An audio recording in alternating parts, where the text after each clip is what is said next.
Bonjour à tous, bonjour à toutes. Ravie de vous retrouver aujourd'hui pour ce webinaire consacré à la CSRD, optimiser votre préparation du rapport de durabilité. Je suis Caroline Bordeaux de chez Tuvalu. Tuvalu, c'est un logiciel de pilotage stratégie RSE, climat ESG. Nous avons récemment intégré le même groupe que Lefebvre Dallos et nous avons décidé d'unir nos forces pour parler de ce sujet brûlant. Voilà, donc le groupe offre aujourd'hui une offre complète de ESG en Europe dans 6 pays, de la formation, l'édition et le logiciel. Alors, pour parler de la CSRD, cette directive de reporting de durabilité, qui est au cœur de l'actualité, voilà, il y a eu quelques annonces cette semaine. Je pense qu'il est de bonne mesure de garder le cap, de se concentrer sur les points forts de cette CSRD. Effectivement, des simplifications vont être proposées. On ne manquera pas de vous tenir informés. Aujourd'hui, on va se concentrer donc sur les échanges pragmatiques avec deux grands témoins. Nous avons le plaisir d'être accompagnés donc, de Camille Steinhorn. Vous êtes directrice Europe des impacts ESG de Lefebvre Dallos. Votre groupe présentera son état de durabilité en 2026. Bienvenue. Et j'accueille également Loïc Chavaroche. Vous êtes, bonjour. Vous êtes directeur ESG RSE du groupe Stern et vous êtes en train de réaliser votre rapport de durabilité. Absolument. Alors, avec mes deux grands témoins, on a décidé donc de focaliser, de faire un webinaire pratique sur, plus qu'une présentation formelle sur cette directive. On va s'attacher à identifier les bonnes pratiques, mettre en lumière, je dirais, peut-être certains écueils à éviter, démêler aussi le vrai du faux. Donc je me permettrai de peut-être faire un petit fil rouge tout au long de nos échanges pour peut-être des points de conclusion ou de clarification. Alors, sans plus attendre, on va aller dans le vif du sujet. On va commencer avec le partage de bonnes pratiques, puisque je pense que certains nombre d'entre vous, et merci d'être aussi nombreux aujourd'hui, cherchent à savoir comment pratiquement mettre en œuvre la CSRD et comment l'intégrer à sa stratégie et à sa démarche au quotidien. Alors, Camille, quand vous pensez CSRD, quelle est la première bonne pratique qui vous vient en tête ? Merci Caroline. Oui. Bonjour à tous. Alors pour nous, une bonne pratique essentielle et qui est valable quelles que soient les simplifications à venir, c'est d'envisager la CSRD, le rapport de durabilité, comme un outil stratégique et pas par sa finalité qui est le reporting. Notamment l'exercice de double matérialité, d'analyse de double matérialité, c'est un exercice qui doit servir votre business, votre durabilité, votre stratégie en général. D'ailleurs, beaucoup de groupes, c'était notre cas, ont démarré cet exercice-là avant même qu'il soit complètement sec, qu'il soit obligatoire, tout simplement parce que, aux côtés d'autres outils stratégiques, il va vous permettre d'affiner, de prioriser votre feuille de route ESG et stratégique en général. Donc on peut prendre quelques exemples. Pour nous, clairement, l'exercice a permis de révéler des points qu'on n'avait pas bien vus, qu'on n'avait pas bien priorisés, parce que avec cette liste d'items à analyser, on ne peut plus rien laisser sous le tapis. C'est les choses qu'on n'avait pas envie de voir, on est obligé de les voir, et c'est plutôt une bonne chose quand on projette son entreprise dans le temps. Donc, typiquement, nous, un exemple qu'on n'avait pas vu, c'était notre culture d'entreprise spécifique qui est extrêmement forte. On a une mission de garantir l'accès aux droits.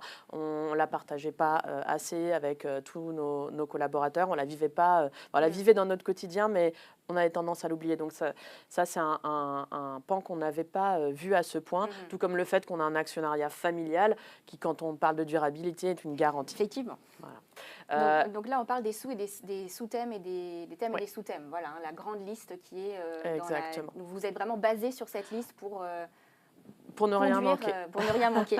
Très bien. Exactement. Et elle nous a permis donc, de voir des choses qu'on n'avait pas vues, mais aussi d'identifier des leviers de différenciation véritablement stratégiques. Je vais prendre un exemple très concret. L'innovation et l'intelligence artificielle, notamment, faisait partie de nos axes stratégiques clés, mais ça, tout le monde en fait aujourd'hui, donc c'est pas tout à fait différenciant. Et après cette analyse, on s'est aperçu que ce qui était important pour nous et important pour tout notre écosystème, c'est la façon dont on fait de l'intelligence artificielle et de l'innovation en général, c'est-à-dire de façon responsable. Donc on s'est axé sur l'IA éthique, la cybersécurité, la protection des données qui par ailleurs sont des enjeux majeurs quand on parle de données juridiques. Donc ça vous a vraiment permis de vous concentrer, d'identifier des points parmi d'autres et de les les travailler plus en profondeur. Et peut-être d'en mettre d'autres, pas forcément de côté, mais en tout cas de moins apporter de profondeur d'analyse. C'est ça, c'est-à-dire que concrètement, on est sorti de là avec une feuille de route priorisée, claire pour toute l'entreprise. Et donc, on arrêtait de discuter absolument chacun des points. C'est-à-dire qu'on pouvait répondre aux sollicitations diverses de nos collaborateurs qui voulaient contribuer. Beaucoup veulent contribuer, mais on ne peut pas tout faire. Donc, on pouvait dire, quand on nous disait... voilà, est-ce que je peux contribuer au tri des déchets ou à je ne sais quoi, à dire, bah voilà, ça c'est notre priorité, ou ça ne l'est pas, ou c'est pas cette année, c'est l'année prochaine, et on avance tous ensemble avec un cap qui est clair. Donc un vrai exercice de priorisation, c'est là en tout cas l'expérience que vous en retirez. Et donc Loïc, vous, quand vous avez réalisé votre analyse de matérialité, vous l'avez peut-être amendé, corrigé, parce qu'il y a eu des allers-retours, donc Camille a parlé un petit peu. Oui, absolument. Nous en sommes à la 3e itération de l'analyse de matérialité. Alors, 2 doubles matérialités, parce qu'en fait nous avons déjà fait un reporting partiellement conforme à la CSRD sur l'exercice 2023 publié en 2024, et nous avions fait en 2023 sur 2023 l'exercice de simple matérialité.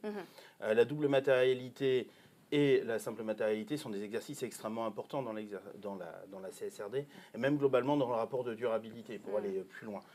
C'est plus qu'une analyse exigée, c'est une analyse qui permet d'aller voir les risques, de mieux comprendre les risques, qu'ils soient à la fois des risques d'impact, risques importés, risques internes, et rajouter sur cette couche de risques que nous avons déjà vus, une analyse financière qui était l'exigence dite de la double matérialité, ce qui permet de redonner une forme et reavoir une analyse sur l'impact financier réel. Si on prend juste un exemple, l'exemple du climat, on voit bien aujourd'hui une dégradation du climat, une multiplication de catastrophes naturelles. Cette analyse de risque-là, au travers de la résilience et de la durabilité de l'entreprise, vous allez avoir une première analyse d'impact sur à quoi suis-je soumis, et que ce soit de la neige, une tempête, un risque de submersion, avec inondation. Et ensuite, on va avoir la capacité et la résistance du modèle vis-à-vis de ce risque climatique-là. Donc cette première double matérialité, elle a cet intérêt, c'est qu'elle permet aussi de mettre en avant un risque, et derrière, quand nous avons analysé un risque et une matérialité, un plan de remédiation pour éviter que ce risque-là soit vraiment perturbateur ou entraîne un arrêt complet de l'activité. La double matérialité, de façon simple, elle peut déjà se faire par rapport à la R16 de la CSRD. On va être un peu technique, liste, on va... Voilà. Elle est aux alentours de la page 24 dans la version française, avec une liste d'items et de sous-items. Et c'est déjà un bon départ pour voir quels sont les items auxquels je suis soumis et ceux auxquels je ne suis pas soumis. Justifier ce à quoi je ne suis pas soumis de façon parfois très simple. Nous sommes transporteurs. Le risque lié aux pratiques maritimes et à la pêche est un peu limité, donc nous avons des pans entiers qui ont pu disparaître. Et à partir de là, rester de façon pragmatique sur notre analyse et faire un travail en commun sans oublier de prendre la direction générale, parce que comme tout système de management, la CSRD n'est ni plus ni moins qu'un système de management de la durabilité. Une analyse long terme, une projection jusqu'en 2030, si on se met sur les accords de Paris, même au-delà, sur lequel on va pouvoir avoir une multitude d'analyses. Donc la direction des groupes par service, un gros travail avec les services des ressources humaines, en le déclinant au plus près des business units. Nous, dans notre cas, on a des business units dans plusieurs pays. Donc les approches par pays sont aussi extrêmement importantes.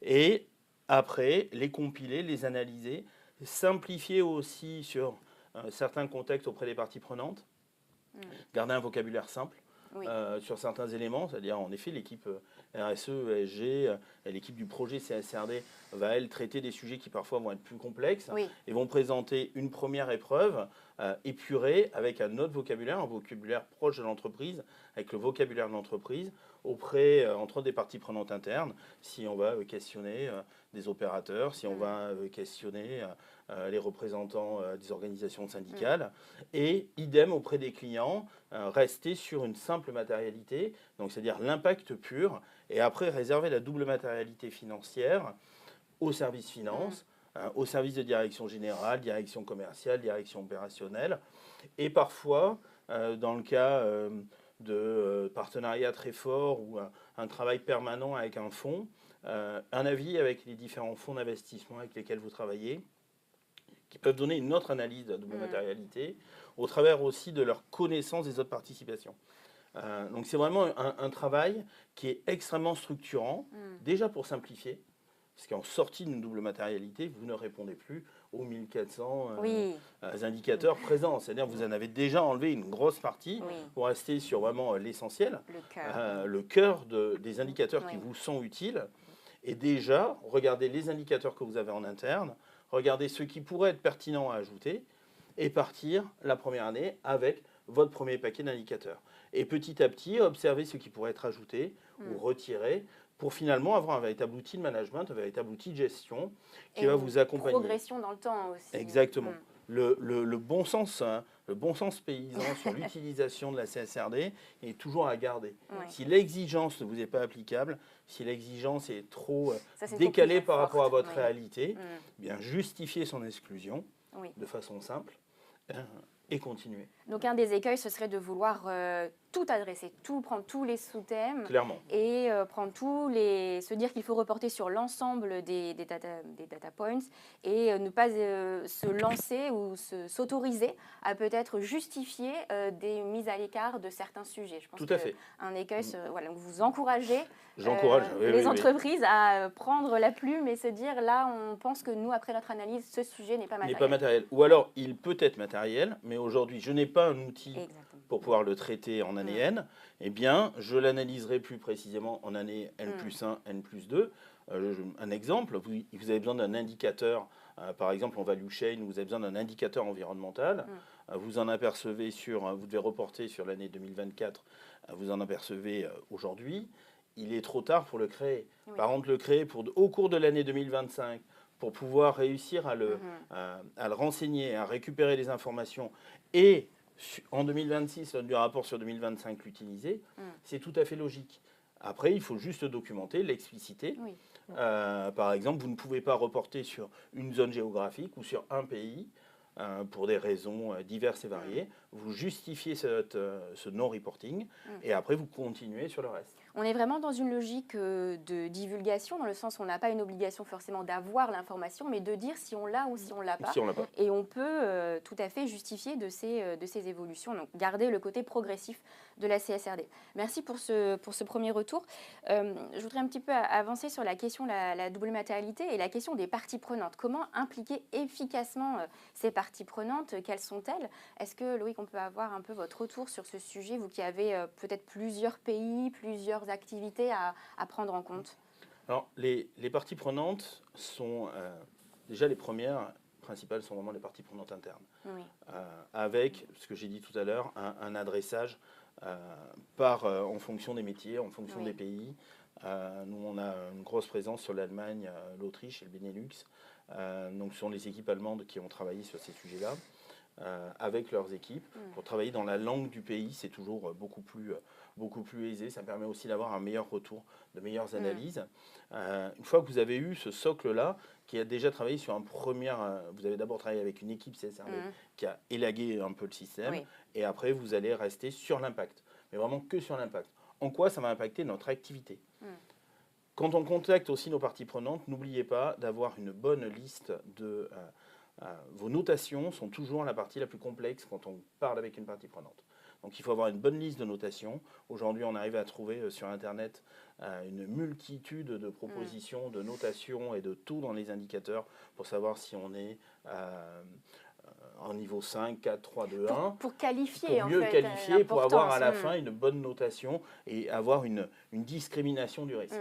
Que tout le monde ne se retrouve pas entre 8 et 8,5 dans les matérialités qu'on avait avant. Exactement, c'est tout souvent est important. Tout est important. Donc vous devez avoir risque majeur Oui. jusqu'au risque informatique et à la partie non matérielle. Donc ça vous permet déjà d'avoir une bonne vision et vous allez faire travailler vos parties prenantes sur ce que vous estimez déjà comme étant matériel. Oui. Ne les faites pas travailler sur déjà ce que vous avez estimé comme étant non matériel, c'est une perte de temps. Après, la partie client, elle peut se faire soit de façon quantitative, oui. c'est-à-dire des logiciels et de la question, du questionnaire en masse, Oui, ou en qualitatif. Nous, dans notre cas, on a mixé les deux, quanti-quali, avec des clients qui ont une bonne maturité, qui sont déjà lancés dans une analyse de double matérialité, où on a pu échanger avec eux. Ensuite, partie prenante externe, on a les fédérations professionnelles qui sont d'excellents aides. Et d'ailleurs, ce qui permet aussi de faciliter le travail des auditeurs, d'avoir pu travailler avant avec une fédération. Ça, c'est un point important. Peut-être on peut encourager les entreprises qui nous regardent aujourd'hui à se rapprocher de leur fédération professionnelle, qui ont beaucoup travaillé sur la CSRD pour mettre en place des groupes de travail thématiques, sectoriels, pour faciliter le partage des connaissances et des méthodologies. Donc ça, c'est quand même un point intéressant pour se rendre compte que comment les autres aussi prennent en compte le sujet. Et peut-être, Camille, alors vous avez une situation un petit peu différente, un secteur différent. Pour vous, ça s'est passé comment, l'implication des parties prenantes ? Nous, l'important, je vais revenir dessus, c'est de bien embarquer le comité de direction. Pour nous, Européens également, dès le départ, en présentant les choses telles qu'elles sont. Alors évidemment, je reviens là-dessus, comme un enjeu stratégique et pas uniquement de reporting. Et ensuite, de faire contribuer ce comité de direction tout du long du processus. Donc, pendant les analyses premières, ça veut dire ne pas apporter le résultat de l'analyse en disant les axes prioritaires, c'est ça, mais plutôt de présenter ce qui est matériel, comment c'est ressorti et de faire prendre des décisions. C'est-à-dire qu'une fois qu'on a des enjeux matériels qui apparaissent, on peut décider de les considérer comme des risques à traiter ou comme des opportunités de différenciation. Je vais donner l'exemple de l'innovation responsable tout à l'heure. Et c'est en prenant ces décisions-là que le comité de direction s'en emparera, les positionnera au bon niveau stratégique pour l'entreprise et les portera ensuite. Ça évitera aussi l'effet tout naturel oui, c'était évident, ces résultats étaient évidents, on n'avait pas besoin de faire l'étude. Voilà, ça évite cet effet-là bien connu. Donc il y a un effet pédagogique finalement de participer eux-mêmes à l'exercice pour se rendre compte de la méthodologie et de ce que ça implique. Il y a un effet pédagogique et contribution effective, encore une fois, au business, tout simplement. Et puis il y a un autre moment qu'on a tendance à négligé dans cet aspect-là, c'est le moment de la collecte de données, où généralement beaucoup de choses sont révélées. On voit des données qui manquent et on voit des données qu'on n'avait pas analysées de cette façon-là auparavant et qui disent des choses, qui racontent des choses sur l'entreprise. Donc dans ces moments-là, c'est important aussi d'en faire part au comité de direction, de dire voilà ce dont on s'est rendu compte, voilà ce que ça peut nous apporter que de désormais collecter ces données, jusqu'où on va, est-ce qu'on veut, par exemple, si on s'aperçoit de certaines choses sur nos fournisseurs dans divers pays qu'on n'avait pas vu avant. Est-ce qu'on veut travailler à mutualiser, faire baisser des coûts, par exemple. C'est des choses qui peuvent apparaître. Voilà, donc dans tout cet exercice qui peut paraître aride pour beaucoup de gens, la collecte de données, en montrer l'intérêt. Là, je parle du comité de direction, mais évidemment, toutes les personnes qui vont apporter des données, leur expliquer pourquoi, comment. Oui, le contexte, donner un petit peu... on n'est pas les prisonniers qui collecter des données muraille de Chine sans savoir ce qu'on fait. En faire quelque chose par la suite, pouvoir publier. Et là, du coup, on est vraiment dans un exercice de conduite du changement de toute l'entreprise. On embarque l'entreprise dans ce processus-là sans avoir à en rajouter un spécifique de conduite d'un quelconque changement. Le process est la conduite du changement. En fait. Outre la conduite du changement, ça permet de découvrir des risques qu'on avait parfois sous-évalués ou des éléments qu'on n'avait pas assez pris en compte.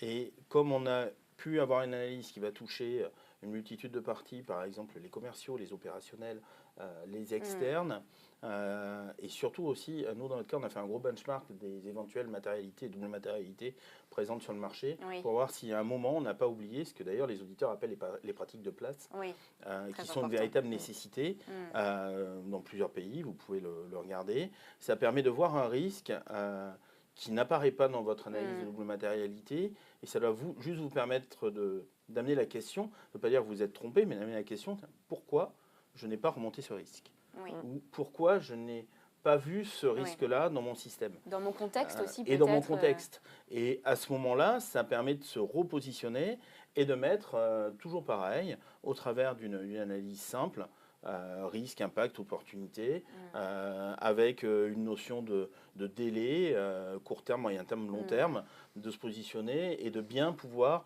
redéfinir en collaboration toujours avec la direction générale, qu'elle va valider finalement le plan d'action, les actions de correction, de remédiation ou les actions d'amélioration. Et même parfois, on peut avoir, au travers d'une double matérialité, apparaître un nouveau marché auquel on n'avait pas pensé, et donc avoir un retour commercial dessus. Donc, c'est quelque chose de très, très intéressant et qui doit être mené. Alors, si je reboucle sur le titre du webinaire, on est sur le rapport ou l'état de durabilité, son nouveau nom. Camille vient de parler de l'importance de la collecte des données, vous venez parler des risques. J'ai l'impression que voilà, ça donne aussi un nouvel éclairage sur la production de ce rapport. À quoi sert-il? Comment on peut le remettre un peu au goût du jour? Est-ce que vous avez mis en place des initiatives un peu différentes cette année, Loïc, pour dynamiser un peu cette production de cette rédaction, sortir un peu de l'exercice imposé, je dirais? Alors, nous déjà, on a une vision qui est de dire que ce n'est pas un exercice imposé. Avant tout, le rapport de durabilité, ça permet de présenter aux parties internes et aux parties externes ce que nous faisons. C'est un document, si on est uniquement sur un reporting, il n'a aucune valeur. Si on est sur un reporting qui a un but commercial présenté auprès de nos clients, nos différentes actions, qui a aussi un but vis-à-vis de nos parties prenantes financières, pour présenter les différents projets, pour présenter une roadmap, pour présenter des targets qui auraient été prouvés en termes de sincérité au travers d'un audit, on est sur une vision qui est complètement différente. Et c'est notre vision. Par exemple, la CSRD demande un rapport groupe. Nous sommes allés au-delà d'exigences réglementaires. L'année dernière, en effet, on parlait du groupe sur notre premier rapport. Donc, et les indicateurs n'étaient que consolidés. On a fait le choix, alors qu'on avait toutes les datas, de mettre cette année, donc déjà en 2024, dans le rapport durabilité, nos 3 grandes business units qui sont Stern France, Stern Time Critical et Nox sur l'Allemagne et le Benelux et l'Autriche, pour avoir pour chacun les différents KPI déclinés sur 1 an, 2 ans et à terme sur 3 ans avec des targets pour chacun. Pourquoi nous avons fait ça? Parce qu'on s'est aperçu que lors des approches commerciales, certains clients nous disaient, vous reportez groupe, mais qu'est-ce qui me prouve que vous avez aussi une action en business unit? Oui, donc, localement, près de chez moi. Près de chez moi. Donc on a refait ce travail-là, on a retravaillé, on a rééclaté, ce qui nous a permis, lors des démarches commerciales, d'amener auprès de nos clients et d'adresser à nos clients un indicateur sur la business unit qui les traite et de voir le scope 1, le scope 2, le scope 3, l'avancement, les projets, des indicateurs par exemple au niveau social, dans une multitude d'appels d'offres, on va vous demander votre taux d'accident, votre taux de fréquence, etc. Et là, tout le monde l'a sous la main. On a aussi travaillé pour que chaque business unit soit représenté à l'intérieur du rapport, donc au travers de code couleur. Cette année, nous intégrons en 2025, donc sur l'exercice 2024, des business cases sur lesquels on va aussi faire participer des clients et certaines chaînes de valeur, parce que nous avons mis en place un gros chantier avec le secteur adapté. Donc nous avons des partenaires du secteur adapté qui vont apparaître à notre rapport de durabilité au travers de business cases qui montrent comment on a pris en charge un sujet, par exemple, baisse des émissions, comment on a pris en charge un sujet inclusion avec une partie prenante. Et donc, à l'intérieur du rapport de durabilité, on va présenter des actions qui vont aussi permettre de matérialiser auprès des clients en quoi notre action, elle fait baisser le CO2, en quoi notre action, elle permet aussi de s'adapter auprès des personnes. Et nous, dans notre cas, tout ce schéma-là, tout ce schéma de report, il tient aussi à notre cœur de métier et à notre raison d'être, parce que nous avons changé nos statuts il y a 1 an et demi, maintenant 2 ans, nous sommes société à mission. Et dans notre société à mission, on a écrit dans la raison d'être la baisse des émissions de gaz à effet de serre et de proposer à l'ensemble de nos clients des systèmes éco-conçus et aussi de travailler à la fois sur l'inclusion, sur l'éthique et sur la sécurité. Donc vous physique reconnectez et mentale finalement. de l'ensemble. Tout se reconnecte. Vous connectez la mission, donc, le pilotage stratégique et la data. Et au bout, on a un outil sur lequel on a une data, parce qu'on a meilleur passe qu'on ne mesure pas. Exactement. Une data qui chez nous est trimestrielle sur une grosse partie des data pour pouvoir réussir à réagir au cours d'année. Une data qui est consolidée par business unit et au niveau du groupe. Et ensuite des plans d'action qui vont être en 2025 écrits à l'intérieur du rapport durabilité. Et tout cela certifié, ce qui permet d'amener une garantie à la fois auprès des équipes et auprès des clients. Lors du premier rapport durabilité, nous avons eu des appels de collaborateurs qui nous disaient que grâce au rapport, ils ont découvert ce que faisait la business unit d'à côté. Oui. Tiens, on fait ça. En effet, je le fais tous les jours. Oui. Par exemple, les équipes qui refondent chez nous le réseau, on est un réseau de transport, qui tous les jours remodifient les tournées pour diminuer le nombre de kilomètres. Oui. Certaines avaient une bonne notion que ça faisait baisser le CO2, d'autres un peu moins. Et finalement, on a réussi à recréer ce corps un peu et mieux dialoguer avec l'ensemble des équipes. Il faut vraiment le voir au-delà de l'exigence légale. L'exigence légale a peu ou pas d'utilité. Alors, merci pour cet éclairage sur l'état de durabilité. Je vois le temps qui avance, donc je vous propose peut-être d'aller vers la suite de ce processus mis en place par la CSRD. On va aller vers les questions d'audit des rapports, alors qui déchaînent un petit peu les peurs, je pense, puisque la CSRD vient augmenter, accroître les efforts, les exigences d'audit pour un certain nombre d'entreprises qui n'étaient jusque-là pas soumises. Donc il est aussi normal d'avoir de l'appréhension pour savoir comment cet exercice va se passer, qu'est-ce que ça change. Est-ce que Camille, vous auriez des recommandations pour se préparer pour ces entreprises qui soit ont déjà fait une DPEF, sont rompues à l'exercice, mais ça change quand même, ou les nouveaux arrivants, on dit entre guillemets, sur le sujet de l'audit. Qu'est-ce qu'on peut en dire? Alors, ce qui est important, c'est de bien choisir son auditeur. Et idéalement qu'il soit dans une posture d'accompagnement plutôt que de sanction, ce qui est d'ailleurs préconisé par les différentes autorités. Donc à la fois choisir un auditeur qui va être dans cet état d'esprit-là et bien vous mettre dans cette posture-là. C'est-à-dire qu'il ne peut pas être seul. Et ne pas le solliciter uniquement à la fin, une fois que le rapport est rédigé. Vous pouvez au départ, avec votre auditeur, faire un point sur votre dernier rapport et vous dire, OK, est-ce que je suis loin, jusqu'où je dois aller, etc. Vous pouvez leur poser des questions sur la législation, tout simplement. Et ensuite, tout du long du process, vous pouvez tout à fait les interroger quand vous avez un doute. Est-ce que là, je suis dans la bonne direction? Est-ce que là, cette façon de définir mes seuils, par exemple, de matérialité sont OK pour vous?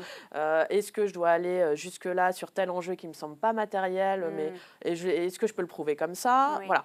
Il ne faut pas hésiter à les interroger tout du long pour arriver ensemble au moment de l'audit lui-même. Vous êtes prêts, en fait, voilà, il n'y a pas de surprise, ni pour eux, ni pour nous.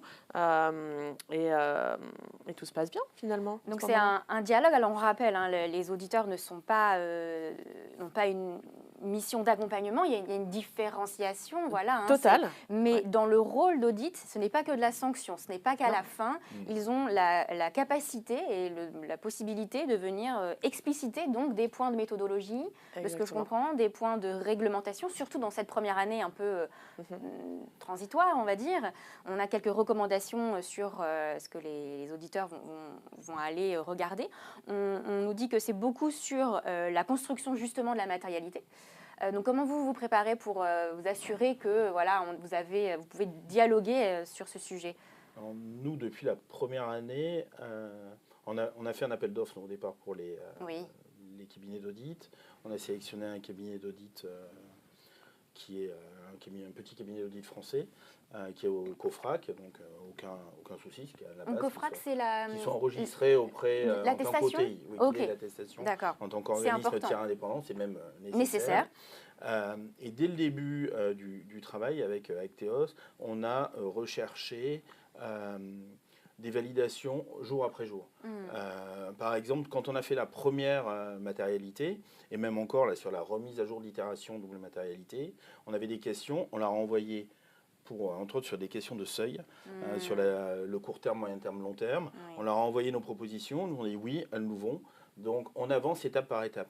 C'est pas au mois de mai, au mois d'avril, au moment de la sortie, que 15 jours avant, on va s'apercevoir qu'on a pris une mauvaise route en termes de double matérialité.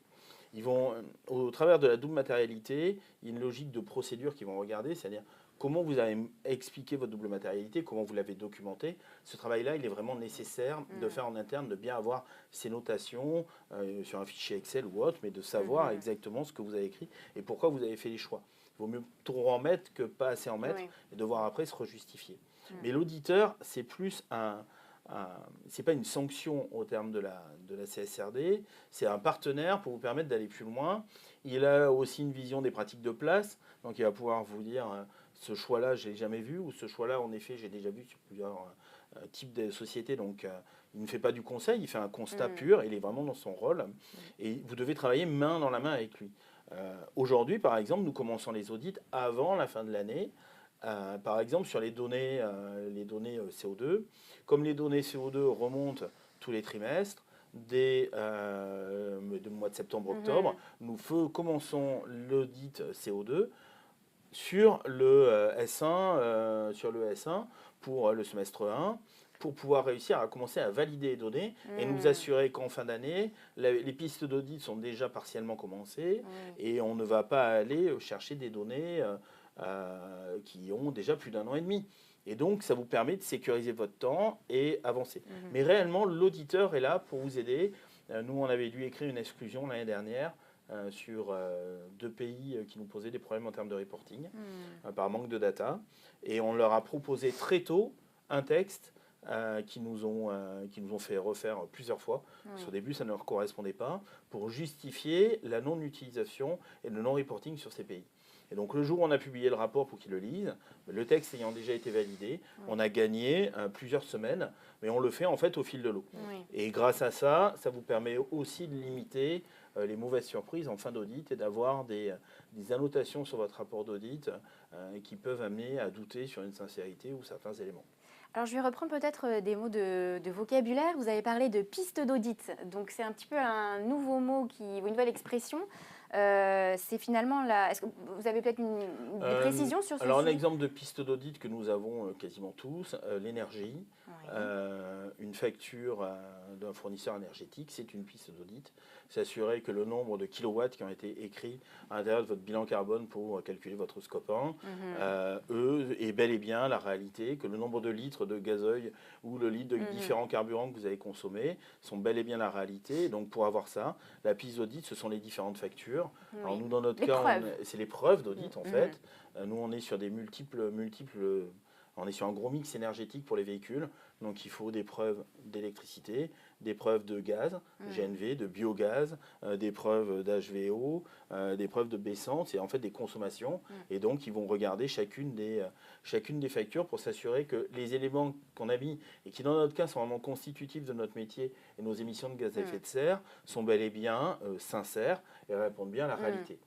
Dans le cas des accidents du travail, c'est avoir des documents qui permettent d'aller observer les modalités d'accident, comment elles ont été traitées, les analyses qui ont pu être faites derrière, pour bien voir que si on met 3 accidents, il y a vraiment eu 3 accidents et pas 30. C'est en fait ça, c'est vraiment la logique de sincérité. Vous écrivez quelque chose, et donc c'est transparent, et c'est sincère, c'est juste. Alors pour peut-être aller sur des points négatifs qu'on entend un petit peu au niveau de la CSRD, de dire où c'est du travail supplémentaire, des efforts supplémentaires, les pistes que vous mentionnez, finalement c'est le travail, ce sont des documents ou des informations qui existent peut-être déjà dans l'entreprise. C'est plutôt un travail d'aller identifier. Je me tourne vers vous, Camille, qui êtes dans ce processus aujourd'hui de constitution. Comment vous faites pour vous organiser, pour collecter finalement des informations qui existent déjà ? On est plutôt peut-être dans la mobilisation, la détection. Comment ça fonctionne chez vous ? Alors, comment ça fonctionne ? Effectivement, beaucoup de choses existent déjà, parce qu'on fait déjà la déclaration de performance extra-financière d'une part, et puis quand même une bonne partie des données sont utiles à la gestion de l'entreprise, donc elles existent. Après, ce qu'on a fait, peut-être, voulez-vous que j'en arrive là ? Nous avons un nouvel outil qui nous permet de collecter ces données de façon simple et collaborative, très, très efficace, et surtout de collecter les preuves, outil Tuvalu Impact. Qui nous a vraiment facilité la vie depuis qu'on l'utilise, à la fois parce qu'il est très ergonomique, économique. Il permet de gérer nos 2500 personnes, nos 8 pays, nos différents départements, de suivre exactement qui dépose quoi, à quel moment, et de mettre la preuve. Et au moment où les auditeurs arriveront, ils auront accès et verront très simplement ce qui est disponible. Alors, on arrive un petit peu au bout du processus. On a vu la matérialité, on a comment on la conduit, comment on mobilise ces parties prenantes. Ensuite, on a finalement l'analyse d'écart qu'on a évoquée, c'est-à-dire qu'est-ce que j'ai déjà par rapport à ce que je devrais avoir. Ensuite, la collecte de données, ne pas en faire qu'un exercice de, je dirais, Excel, entre guillemets, un peu rébarbatif, comment ça peut se connecter avec la stratégie de l'entreprise. Puis on avance. Je comprends de vos bonnes pratiques que vous encouragez les entreprises à paralléliser un petit peu les étapes en disant peut-être paralléliser l'audit, paralléliser la rédaction du rapport. Avant qu'on passe peut-être à la suite de notre webinaire, est-ce que vous auriez un ou deux conseils ou bonnes pratiques qu'on n'aurait peut-être pas eu le temps d'évoquer aujourd'hui qui vous viennent un peu à l'esprit? On va peut-être vous prendre chacun votre tour. Alors, nous, sur la rédaction du rapport, on a voulu impliquer les différentes personnes. D'accord. On a voulu impliquer les différents managers de tous les pays, de toutes les business units. Donc, pour rédiger le rapport et rédiger entre autres les politiques, on avait déjà les politiques, donc on les avait, on avait commencé à rédiger. On s'est dit, on aimerait bien avoir l'avis de chacun, donc nous avons fait des interviews. Et nous interviewons à peu près une vingtaine de personnes tous les ans. Ça dure 1 heure par personne. Et sujet par sujet, sinon permettre de voir la position qu'ils avaient en année N, enfin N-1, et en année N, et donc voir immédiatement l'évolution en termes de politique, en termes de plan d'action. En faisant ça, on s'assure que ce qui est écrit correspond à la réalité. On prépare aussi les gens pour l'audit avec les auditeurs parce qu'ils vont être interrogés. Donc, on a bien les bonnes datas. Mais surtout, on les fait adhérer autour du projet. C'est-à-dire, ce qu'a écrit le DSI sur l'IT, il nous l'a dit, il ne l'a pas forcément écrit parce qu'après, il y a un besoin d'unification de texte et de vocabulaire pour que ce soit plus facile à lire. Il nous l'a dit, donc ce sont ces mots que l'on a repris. Et d'ailleurs, on met toujours un testimonial qui permet d'avoir le mot principal ou la phrase principale qui a été donnée par la personne. Et ce travail-là, en le faisant de cette façon-là, en prenant les différents managers et puis en allant aussi chercher leurs équipes en fonction des sujets, ça permet de s'assurer que c'est quelque chose qui existe vraiment. Et surtout, on rentre dans un vrai processus de management collaboratif, de reporting collaboratif, où chacun a mis sa pierre à l'édifice et où le service RSE, ESG a compilé en fait ces infos-là, lui a mis un corps, leur a expliqué aussi, a donné aussi des éléments de langage qu'ils vont pouvoir utiliser après. Je pense par exemple à la direction commerciale qui participe cette année, à qui on a aussi donné des éléments de langage au travers de formations, pour qu'ils puissent avoir les bons mots et mieux présenter aussi leurs actions. Donc, finalement, à la sortie, vous avez un rapport qui a un but, en effet, répondre à un reporting, qui a un but commercial, un but interne et qui a une vraie valeur. Et c'est ça, en fait, pour moi, vraiment le point fort et le tips essentiel, ce n'est pas qu'un outil inutile à mettre sur une étagère. C'est un outil d'analyse de risque, un outil collaboratif, un outil de valorisation des équipes et des actions faites par chacun. Et après, une fois que vous avez tout cela, vous avez quelque chose dans les mains qui a une vraie valeur et qui représente vraiment la raison d'être de votre entreprise et les femmes et les hommes qui composent cette entité et qui la font vivre tous les jours. Merci pour ce point. Camille, un écueil à éviter ou une bonne pratique? Moi, je vais vraiment insister sur le point de Loïc. C'est très important. Peut-être que chacun réfléchisse. Est-ce que vous avez dans votre entreprise un document qui recense, qui met en valeur tout ce qui s'est fait en dehors des résultats financiers, ça existe sûrement déjà, mais tout ce qui a été fait dans l'entreprise par tous les pays, si vous êtes dans plusieurs pays, par tous les départements. Donc clairement, c'est le seul et il est très fort. Il est très fort même émotionnellement. Alors peut-être pas celui qui est purement juridique, mais la version plus digeste. Mais elle est, à la fin de la lecture de cette version plus digeste, on en sort avec des ailes en fait pour son entreprise. Tout à fait. Et ça donc voilà, je voulais vraiment réinsister là-dessus. C'est très très important. Et nous on travaille beaucoup aussi à dire à quoi ça sert tout ça. Voilà, qu'est-ce que ça apporte à l'entreprise? On est même là dans un processus, dans une étude pour en calculer le retour sur investissement, même de mettre des euros derrière toutes ces actions-là, que ce soit du risque évité ou de l'apport dans les appels d'offres, dans les référencements, etc. Donc on prend chaque ligne et véritablement on met en face les bénéfices pour l'entreprise. Et ça, je pense que c'est important d'abord se poser la question à quoi ça sert et puis de le partager. À toute l'entreprise. Alors, on a un petit peu parcouru les différentes étapes. Bien sûr, tout n'est pas aussi découpé. On l'a vu, on utilise finalement l'état de durabilité, c'est le livrable final, mais c'est aussi celui qui doit nous guider tout au long de la réalisation, de la mise en œuvre de la CSRD. Si je reprends les points on s'était dit au départ, pour essayer aussi d'arriver sur une forme de conclusion et d'ouverture, on s'était dit quelles pouvaient être les bonnes pratiques. On vient d'en voir certains. Comment faire gagner du temps? On l'a vu, paralléliser, s'appuyer sur les démarches existantes, les compétences existantes et les analyses déjà réalisées. Certainement, peut-être que les sujets qui sont portés sont un petit peu plus élargis, mais c'est aussi l'intérêt de l'exercice. Vous l'avez dit, Loïc, c'est de ne pas passer à côté de risques, mais même aussi peut-être de belles initiatives qui seraient dans différents départements ou dans différents pays pour pouvoir les mettre en avant. Et démêler, entre guillemets, alors on s'était dit démêler le vrai du faux, peut-être si on revient sur ces sujets, et après on s'arrêtera là pour la partie échange. Il convient quand même de bien regarder les seuils, de savoir quand on est éligible, ce sur quoi on peut reporter, ce sur quoi on peut repousser. Donc voilà, c'était aussi intéressant pour nous de vous inviter à bien reparcourir. On a cité la R16, la page 24. Peut-être qu'en sous-jacent, on peut dire que le texte est important parce qu'il porte en lui-même des aides aussi, des mesures transitoires, des explicatifs. Donc ne pas avoir peur de s'y référer ou d'avoir des conseils qui vous permettent de les voir. Eh bien, je vous remercie pour cet échange complet, dynamique, qu'on a espéré et éclairant pour les différents participants. Alors, je ne l'ai pas dit au début, mais on se propose dans la partie chat de récupérer toutes vos questions et de publier par la suite des réponses, parce que voilà, on s'était dit que ça allait être un petit peu compliqué de pouvoir faire prendre beaucoup de questions. Donc, n'hésitez pas à partager vos questions par rapport aux échanges qui ont été menés. On va pouvoir ensuite les trier et revenir vers vous avec des réponses peut-être plus circonstanciées. Donc là, on va passer sur la deuxième partie de notre intervention.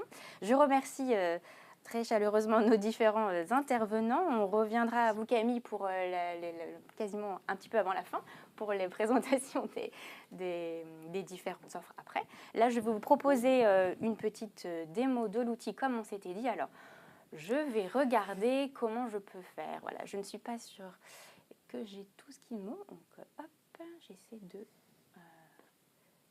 J'espère que tout va bien. Voilà, alors, on s'était dit qu'on allait finaliser ce webinaire avec une présentation de l'outil, donc Tuvalu Impact, qui est une plateforme de pilotage de vos stratégies climat RSE. Vous voyez ici donc la partie climat qui nous permet, avec les différents dashboards, de pouvoir piloter votre empreinte carbone avec des différents KPI qui vous sont proposés. Donc notre outil a deux composantes, une composante climat et une composante ESG CSRD qui permet d'accueillir différents référentiels. Nous existions avant la CSRD et nous pouvons comme ça accompagner nos clients sur les différents référentiels. Sur la partie carbone, eh bien, vous voyez les différents postes du bilan carbone. Nous avons aussi la possibilité de venir piloter sa stratégie climat avec sa trajectoire, de venir renseigner donc vos différentes ambitions et actions et de venir projeter les effets potentiels de ces actions à long terme. Donc de pouvoir comme ça piloter au quotidien et faire un outil de prise de décision. Sur la même plateforme, nous proposons également à nos clients un module de reporting et de pilotage de la stratégie RSE et CSRD. Vous en voyez ici une partie démo sur spécifiquement la CSRD, vous reconnaîtrez donc en fait les différents ESRS que nous avons. Donc ESRS, catégorie de points de données à collecter pour les mettre dans l'outil que vous pouvez comme ça générer et piloter vos différents sujets. Donc à la suite de la matérialité, vous enlèverez certains ESRS et beaucoup de data points pour en ne garder que quelques-uns. Nous fonctionnons dans une logique de collecte de données, de capacité d'agrégation des différentes contributions de vos business units ou départements au pays, comme le disait Loïc ou même Camille, hein, qui ont ces logiques de collecte, puis ensuite de créer comme ça des tableaux de bord qui regroupent différents indicateurs de pilotage. Donc là, on en a créé quelques-uns pour que tout le monde puisse se rendre compte. Là, par exemple, effectif sur le SRS S1, mais vous pouvez aussi avoir un tableau de bord EcoVadis, un tableau de bord en fonction de ce que vous souhaitez, avec différentes visualisations. Par exemple, ici, la distribution des salariés dans le top management qui me permet comme ça de venir piloter, vous voyez, les différentes contributions de mes filiales. Donc là, c'est la contribution de mes différentes filiales et l'évolution sur l'année. Donc voilà, ça vous permet d'utiliser la CSRD, pas que pour le reporting, mais aussi pour piloter au quotidien les différents sujets qui animent votre entreprise. Voilà, je vous montrerai également par la suite. Nous avons donc aussi des capacités de workflow de validation. On l'a vu, la piste d'audit.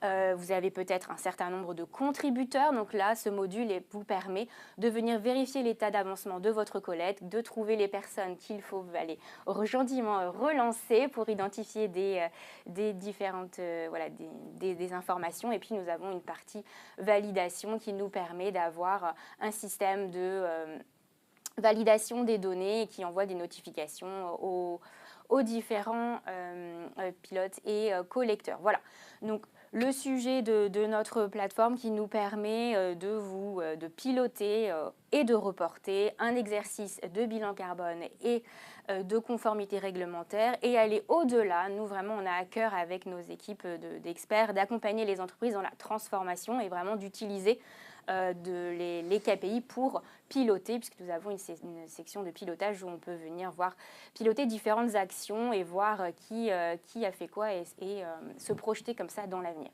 Je vous invite bien évidemment à nous contacter en cas si vous voulez poursuivre les échanges pour qu'on puisse vous faire une démo ou aussi répondre à vos questions parce qu'on a balayé un grand nombre de sujets. C'est vrai qu'on a souhaité faire quelque chose d'assez concret. Je me tourne peut-être vers nos intervenants si peut-être des choses sont venues à l'idée. Je crois qu'on va revenir sur notre présentation de départ. Donnez-nous quelques petites minutes. Je ne sais pas si c'est moi qui peux faire ça. L'idée était de pouvoir vous revenir sur la présentation pour évoquer les différents sujets de Lefebvre Compétences. Voilà, merci. C'est la magie du direct. Je vais, je vous avais mis, nous pouvons aussi mettre à disposition cette présentation. J'avais potentiellement laissé quelques slides sur Tuvalu, donc l'entreprise nantaise de 300 clients, avec maintenant 37 salariés et nous travaillons avec un écosystème de partenaires. Voilà, donc j'avais remis quelques points importants sur le module climat et le module RSE et je vais vous permettre de conclure sur la partie. Nous remettrons dans le chat notre adresse de connexion, donc contact@tuvalu.com. N'hésitez pas à nous contacter et je laisse la parole Camille. Oui, alors, vous avez peut-être quelque chose à dire. On a un petit mot, on a un mot en fait. 4 minutes, donc ouais, on va prendre largement 4 minutes, ça va nous suffire. Avec un mot qui doit être dans beaucoup de têtes. Alors. Vous devinez? Voilà, donc c'est Omnibus. Omnibus. Ouais. On voulait quand même revenir dessus parce qu'il est dans beaucoup de têtes et beaucoup se demandent qu'est-ce qu'on fait, est-ce qu'on attend. Oui. Voilà. Alors. La suggestion, c'est de surtout garder le cap. Oui. Parce qu'en fait, je crois on l'a beaucoup dit tous les deux, Loïc et moi, et vous aussi Caroline, c'est pas un exercice de reporting pur, c'est un exercice qui est utile pour l'entreprise, pour sa durabilité, pour son business, pour son écosystème. Donc ne changez rien. En fait, encore une fois, l'analyse de double matérialité, par exemple, elle existait bien avant. Le fait de collecter les données existait bien avant. La CSRD, donc, on suggère de garder le cap. Par ailleurs, il s'agit de simplification. Hein, donc, oui, on a été peut-être un peu vite. Omnibus est dans toutes les têtes. De quoi s'agit-il? D'un processus européen de simplification de certains textes, dont la CSRD. Ce qu'il faut aussi garder en tête, c'est que beaucoup pensent à la date du 26 février, date à laquelle on aura les préconisations de la Commission européenne. Mais le process ne s'arrête pas le 26 février. Il y aura ensuite le Parlement et le Conseil qui apporteront leurs amendements. Il y aura une négociation et on aura le résultat de cet omnibus dans plusieurs mois. Donc, ne perdez pas le cap. Ceux qui n'ont pas commencé, à la limite, gagnent un petit peu de temps. Mais rendez-vous compte que pour notre part, alors qu'on est, on doit faire ce rapport de durabilité du coup en 2025-2026, on a commencé il y a plusieurs années. Alors chez Stern, 3-4 ans. 3-4 ans, nous c'était bien il y a 2 ans. Alors encore une fois, il nous restait 3 ans en vérité pour le faire.